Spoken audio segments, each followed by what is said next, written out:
আজকে যেটা আমরা জানবো কম্পিউটারে মেমোরি, কোন ধরনের মেমোরি গুলো ব্যবহার করা হয়, মেমোরি তার শ্রেণীবিভাগ এবং মেমোরির যে তার ইউনিট গুলো রয়েছে সে সম্পর্কে আলোচনা করব।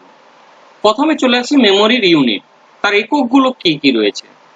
তো এককগুলো এখানে দেখো, এককগুলো দেওয়া হয়েছে। 4 বিটে 1 নেবল হয়, আর 8 বিট মিলে 1 বাইট হয়, 1024 বাইট মিলে 1 কেবি অর্থাৎ কিলোবাইট, 1024 কেবি মিলে 1 এমবি অর্থাৎ মেগাবাইট, 1024 এমবি মিলে 1 জিবি বা গিগাবাইট, 1024 জিবি মিলে 1 টিবি টেরাবাইট। সর্বোচ্চ মেমোরি হচ্ছে একক হচ্ছে 1 টিবি। এখনো পর্যন্ত এর উপরে আসেনি এই পর্যন্ত। তো প্রত্যেকটা বিষয় একটু বলে নিই। সাপোজ ধরো একটা এই মেমোরি MEMORY, প্রত্যেকটা এক একটা ক্যারেক্টার, এক একটা বিট, এক একটা ক্যারেক্টার এক একটা বিট, অর্থাৎ এখানে আমার 6টা ক্যারেক্টার রয়েছে অর্থাৎ 6টা বিট। তো 8টা বিট নিয়ে 1 বাইট হয়, আর সর্বোচ্চ 4টে নিয়ে 1 নেবল। এটা সর্বনিম্ন একক। অনেক সময় কোশ্চেন থাকে সর্বনিম্ন এককের নাম কি, তখন আমরা এটা বলতে পারবো। এবার 1024 বাইট মিলে 1 কেবি হয়। যেমন আমরা এই যে ফটো দেখি, সেখানে একটা কেবি উল্লেখ করা থাকে, 100 কেবি বা তার 100 বিলো 100 কেবি, এগুলো উল্লেখ থাকে। তাহলে সেটা কত বাইট নিয়ে হচ্ছে সেটা বোঝা গেল। তো এই হলো আমাদের মেমোরি, তার এককগুলোর ভাগ।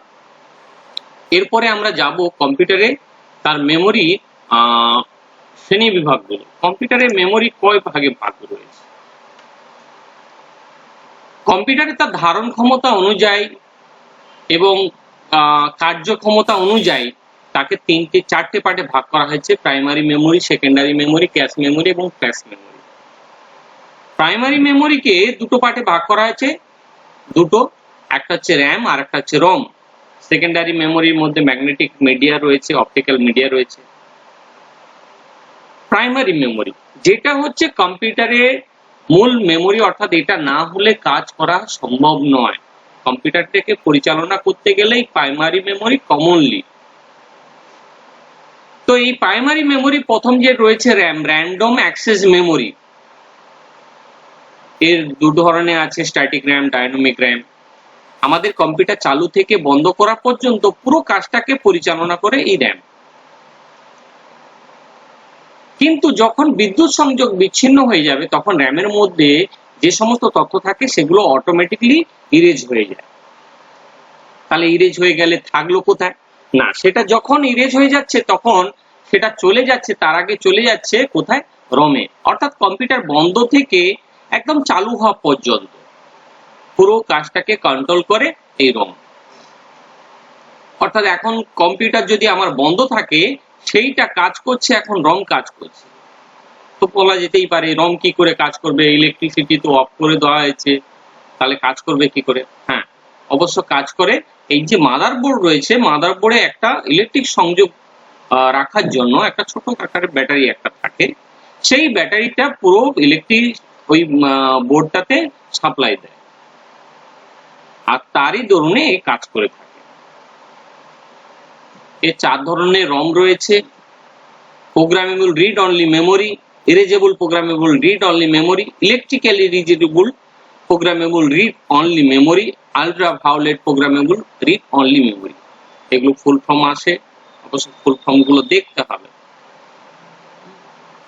এরপরে আমরা চলে আসি সেকেন্ডারি মেমোরি, অর্থাৎ প্রাইমারি মেমোরি থেকে বেশি ক্ষমতা সম্পূর্ণ, যেখানে আমাদের বিভিন্ন ধরনের ফাইল সবকিছু স্টোরেজ থাকবে।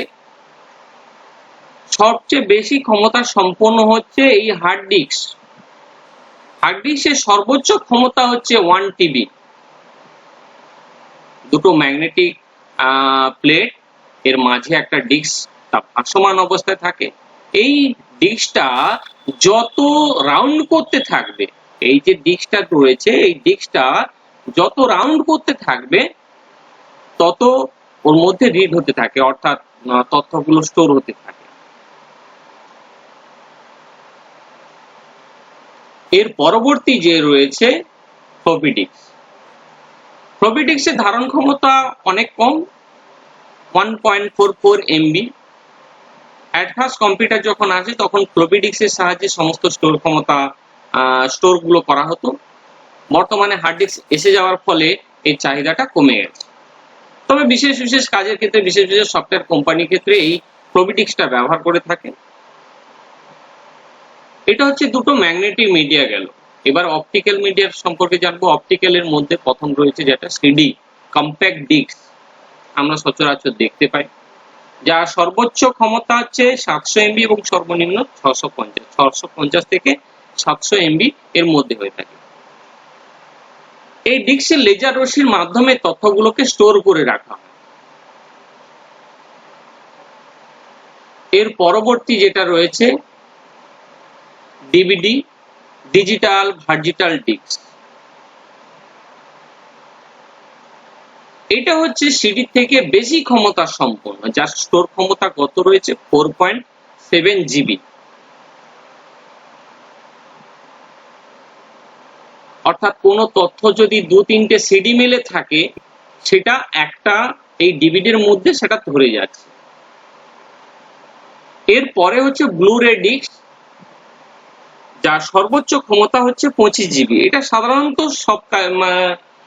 সাধারণত আমাদের পাবলিক সেক্টরে এগুলো তেমন ব্যবহার হয় না। বিভিন্ন সফটওয়্যার কোম্পানি, আইটি সেক্টর গুলোতে এগুলো বেশি ব্যবহার হয়। ব্লু লেজার রশ্মির সাহায্যে তথ্যগুলোকে স্টোর করা হয়, তাই এর নাম দেওয়া হচ্ছে ব্লু-রে ডিস্ক।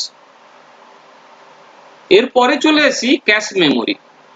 ক্যাশ মেমোরি অর্থাৎ এর আগে আমি তোমাদের যেটা বোর্ডটা দেখিয়েছিলাম, মাদার বোর্ড, সেখানে মাইক্রো প্রসেসর রয়েছে, র্যাম রয়েছে। ওই মাইক্রো প্রসেসর আর র্যাম, অর্থাৎ মাইক্রো প্রসেসরকে এখানে সিপিইউ হিসেবে ধরা হয়।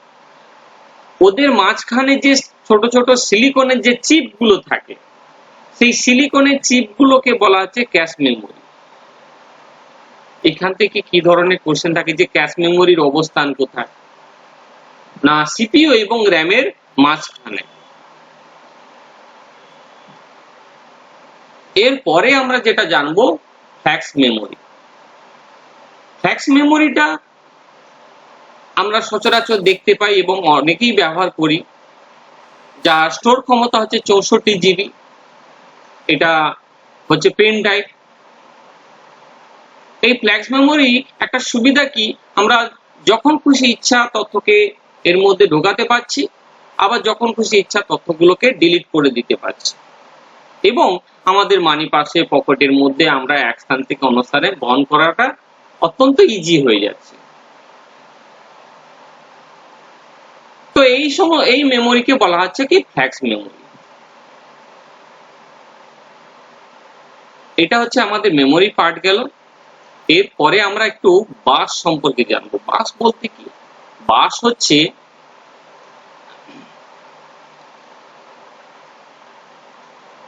এখানে বাস বলতে বোঝানো হচ্ছে যে সমস্ত তারগুলো যার মধ্য দিয়ে তথ্য এক স্থান থেকে অন্য স্থানে প্রবাহিত হয়। সেই ইলেকট্রনিক ডেটা হতে পারে, কোনো ইনপুট ডেটা হতে পারে, সমস্ত ওই কেবল গুলোকে অর্থাৎ তারগুলোকে বলা হচ্ছে বাস। বাস দু ধরনের হয়, একটা হচ্ছে ইন্টারনাল আর একটা হচ্ছে এক্সটার্নাল।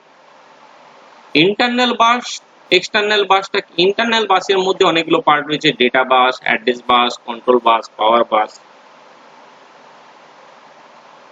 আমাদের যে এই যে মাদারবোর্ডটা রয়েছে, এই মাদারবোর্ডে এটা তার ফন্ট সাইজ, তার উল্টো দিকে আমরা দেখলে বোঝা যাবে এই সমস্ত সোনালী কালারের লাইনগুলো এক স্থান থেকে অন্য স্থানে ছুটে গেছে।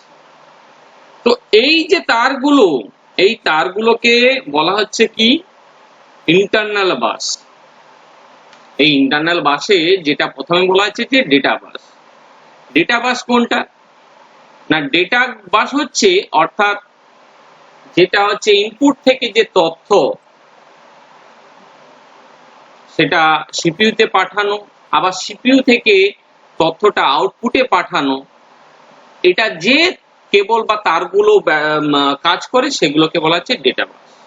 অ্যাড্রেস বাস কোনটা? অ্যাড্রেস বাস হচ্ছে ওই যে তথ্যগুলো প্রসেসিং এর জন্য কোথায় পাঠানো হবে, সেটা এলইউ তে অ্যারিথমেটিক এন্ড লজিক ইউনিটে পাঠানো হবে, তারপর ওখান থেকে কন্ট্রোল ইউনিটে যাবে। তো সেটা যে মাধ্যমটা, সেটা যে কাজ করছে, যে তারগুলো কাজ করছে, সেগুলোকে বলা হচ্ছে কন্ট্রোল বাস। এই অ্যাড্রেস বাস, কন্ট্রোল বাস পুরো সিস্টেমটাকে পরিচালনা করার জন্য যে তারগুলো থাকে। আর পাওয়ার বাস হচ্ছে পুরো এই বোর্ডটাতে ইলেকট্রিক যে সরবরাহ করছে যে তারগুলো, সেটা হচ্ছে পাওয়ার বাস। এক্সটার্নাল বাস কোনগুলো? আভ্যন্তরীণ, আর একটা হচ্ছে বহিস্থ। এই বহিস্থ বাস হচ্ছে যেগুলো সিপিইউর বাইরে যেগুলো ব্যবহার করা হয়, অর্থাৎ একটা যে মনিটরের লাইন থেকে যেটা সিপিইউ তে কানেক্ট হয়েছে, যেটা মাউস থেকে যেটা সিপিইউর সঙ্গে কানেক্ট হয়েছে, কিবোর্ডের সঙ্গে কানেক্ট হয়েছে, ইউপিএস এর সঙ্গে কানেক্ট হয়েছে, বা বোর্ড থেকে যেটা সিপিইউর সঙ্গে বা মনিটরের ইউপিএস এর সঙ্গে যে কানেক্ট হয়েছে, বা আমাদের সচরাচর যেগুলো ব্যবহার করি এই যে হেডফোন ইত্যাদি, এই যে বাসগুলো, এগুলোকে বলা হচ্ছে কি এক্সটার্নাল, অর্থাৎ যেগুলো বাইরে থেকে যেটা ব্যবহার করা হচ্ছে। এই পর্যন্ত থাকলো। এরপরে আমরা যেটা জানবো ডেটা রিপ্রেজেন্টেশন, সেটা পরের ক্লাসে আমি সেটা বলে দিচ্ছি।